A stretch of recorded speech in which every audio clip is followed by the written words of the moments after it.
Today I want to shed some light on some players that are either starting to break out or guys who I think will break out and take their games to another level. So here are 5 players whose stock you should buy. First up, I have Ajay Mitchell of the Oklahoma City Thunder.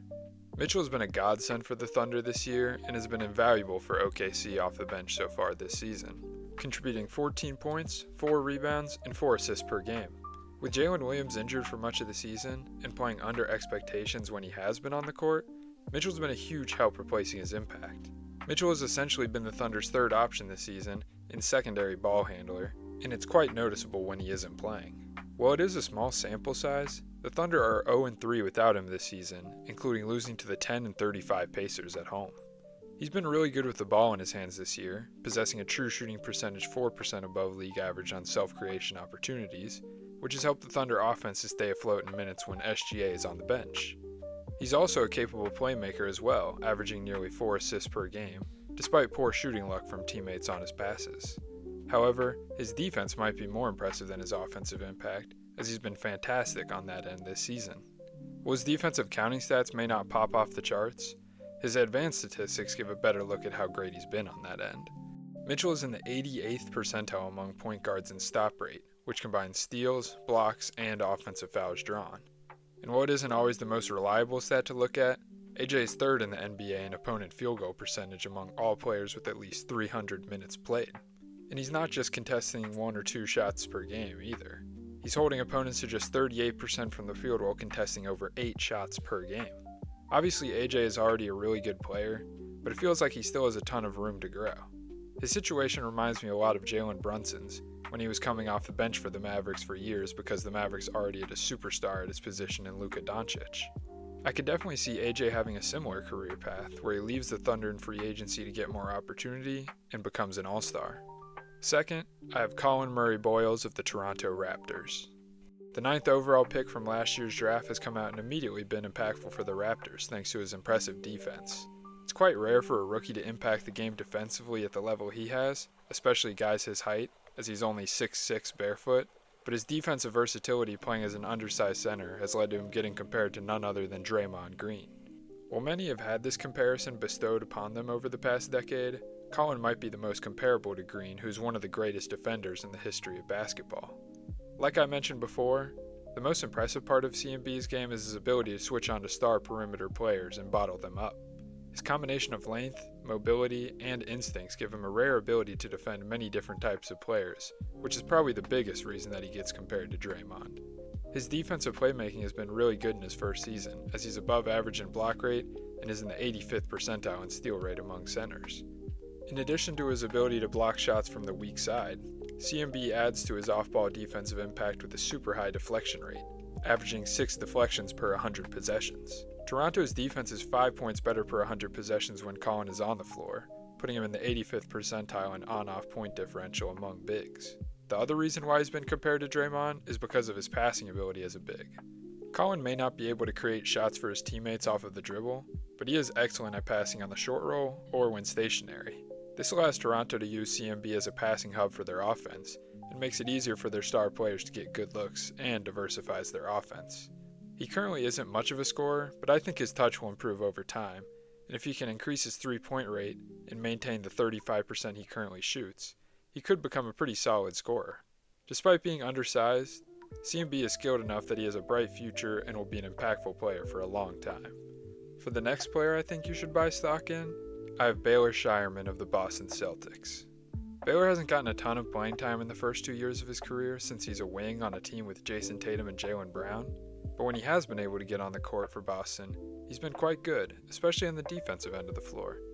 He does a great job of sliding his feet and has the strength to keep his balance when players try to use their physicality on him, and he's quite disciplined as well. Players are shooting 3% worse than average when being guarded by Scheierman and 8% worse when he's the closest defender at the rim. Scheierman is a pretty good defensive playmaker as well, ranking in the 87th percentile in stop rate at his position thanks to good lateral movement with good hands, playing up passing lanes, and drawing offensive fouls. Scheierman is no scrub on the offensive end either, as he's been really productive when he has gotten opportunities. The thing that stands out most about Baylor on the offensive end is his shooting, as he's converting 42% of his shots from beyond the arc this season. In addition, he's shooting 59% on twos and 80% at the free throw line, which gives him a true shooting percentage of 62, which is 4% above average. He had some value as a passer as well, consistently making the right decision and the extra pass.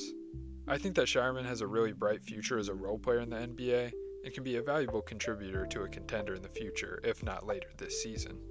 Next up, I have Peyton Watson of the Denver Nuggets. Watson has been a solid role player for Denver in the past couple years, but he's broken out this year, especially in the last month since Nikola Jokic got injured at the end of December. Since then, Watson is giving Denver all-star caliber production, averaging 23 points, 6 rebounds, and 3 assists per game. These haven't been garbage time stats and blowouts or inefficient shot chucking either. Watson has been really efficient in these last 13 games, shooting better than 50% from the field and 46% from deep on more than 6 attempts per game, giving him a true shooting percentage of 62 with a sizable diet of self-created shots.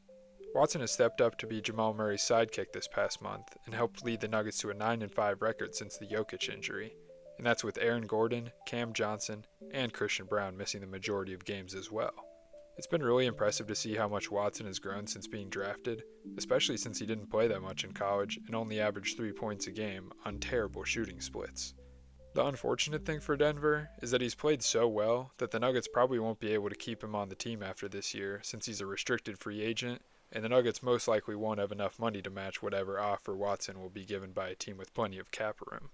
The past month of play has shown that once Watson joins a new team where he has more opportunity, Watson could potentially become an all-star one day. And lastly, I have Jordan Miller of the LA Clippers. After a horrific 6-21 start to the season, the Clippers have turned their season around and have been the hottest team in the NBA in the past month and a half, and Jordan Miller has been one of the biggest reasons why. Over the last 9 games, Miller started to get more consistent time, and he's made the most out of it. Over those 9 games, he's averaging 15 points per game while shooting 56% from the field, including 38% from 3, which has given him a fantastic true shooting percentage of 65 during that stretch. Miller has shown that he can be an impactful scorer both as a play finisher and a shot creator this year, having a well above average true shooting percentage on both of those this season. Miller's craftiness and length has allowed him to get to the rim at a high rate for a perimeter role player, with 40% of his shots coming from his attempts at the rim. And when he can't get all the way to the rim, he often goes to a floater which he has great touch on. When he's off of the ball, he's shown to have a good feel for moving to open spaces, which has helped to get him to the rim as well.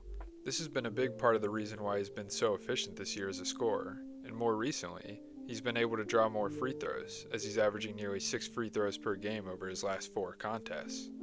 Earlier in the season, the Clippers' future seemed pretty bleak since it didn't seem like they had much going for them outside of Kawhi, Harden, and Zubac. But Jordan Miller's play this year, and especially as of late, has injected some more hope into the future of the Clippers if they are able to retain him in restricted free agency. And no matter what happens with that, I'm looking forward to seeing how his career progresses, because he's a lot of fun to watch.